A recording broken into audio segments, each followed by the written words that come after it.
Pemirsa, sistem pendataan terkait pasien COVID-19 di Indonesia belakangan ini mulai menjadi sorotan sejumlah pihak setelah WHO memperluas definisi kematian akibat COVID-19. Sebab jika merujuk ke WHO, maka mereka yang meninggal dunia dalam status suspek COVID-19 atau PDP kini harus ditetapkan sebagai kematian akibat COVID-19.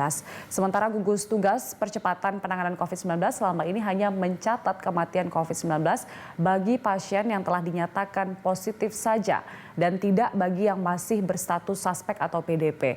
Lantas, perlukah angka kematian pasien PDP COVID-19 turut dilaporkan sebagai angka kematian COVID-19 seperti yang telah ditetapkan oleh WHO? Untuk memperbincangkan soal hal ini, pemirsa, kini kami telah bersama dengan Pandu Riono, peneliti kesehatan masyarakat dari Universitas Indonesia. Selamat sore, Pak Pandu. Selamat sore, Mbak. Ya, jadi menurut Anda ini bagaimana sebaiknya metode pencatatan korban meninggal akibat COVID-19? Haruskah kita memang langsung merujuk dengan rekomendasi dari WHO? Ya, saya kira anjuran WHO itu ditujukan pada negara-negara yang masih mengalami masalah kapasitas testing yang terbatas.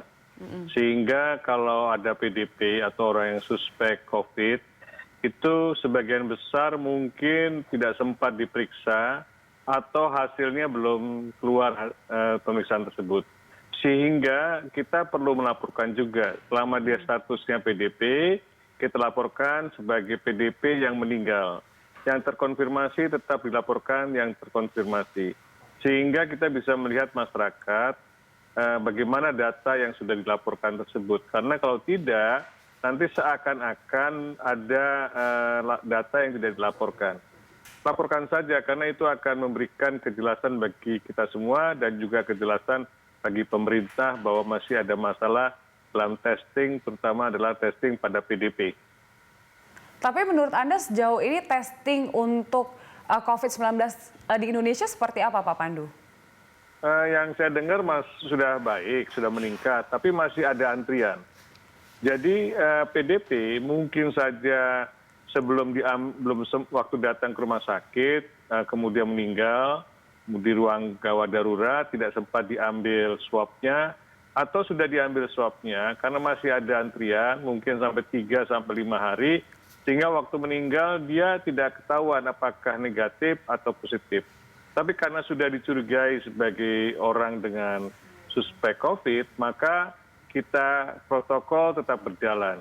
Dan dengan demikian kita secara aturan seharusnya melaporkan berapa PDP yang masuk ke layanan rumah sakit, berapa yang sudah diperiksa, berapa yang meninggal. Dari yang sudah diperiksa, berapa yang positif. Dengan demikian jelas gambaran yang sesungguhnya yang terjadi di layanan kesehatan kita.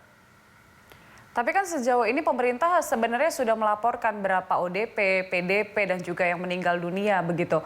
Menurut Anda mengapa harus lebih detail lagi untuk terkait dengan pencatatan korban meninggal dunia yang rujukan WHO ini, Pak Pandu? Ya, karena kalau tidak kita akan bingung gitu bahwa masalahnya adalah tadi PDP yang belum ketahuan hasilnya, itu kalau nggak dilaporkan, tidak tercatat sebagai orang yang meninggal, kita tidak tahu, ya kan, seakan-akan mereka masih hidup, padahal sudah meninggal. Sedangkan yang dilaporkan hanya yang terkonfirmasi. Ini bisa menimbulkan kecurigaan bahwa hanya data tertentu yang dilaporkan. Sebenarnya tidak ada maksud ingin tidak melaporkan, tapi karena aturannya hanya melaporkan yang terkonfirmasi, sehingga PDP yang meninggal tidak dilaporkan. Sudah saatnya kita juga memohon kepada pemerintah untuk melaporkan PDP yang sudah meninggal sebagai PDP yang sudah meninggal. Tapi bisakah ada pertimbangan PDP yang meninggal itu belum tentu positif begitu sehingga tidak didata begitu, Pak Pandu? Kan sudah dianggap PDP, sebenarnya sudah terdata. Jadi tidak ada alasan untuk tidak melaporkan hasilnya. Memang belum tentu COVID, tapi secara klinis sudah dinyatakan dia COVID. Hanya konfirmasinya belum keluar saja hasilnya. Baik, secara klinis dia telah dinyatakan positif COVID begitu ya, Pak Pandu ya? Betul, betul. Baik, Pak Pandu, kita masih akan lanjutkan dialog kita usai jeda. Pemirsa tetaplah bersama kami di Prime Time.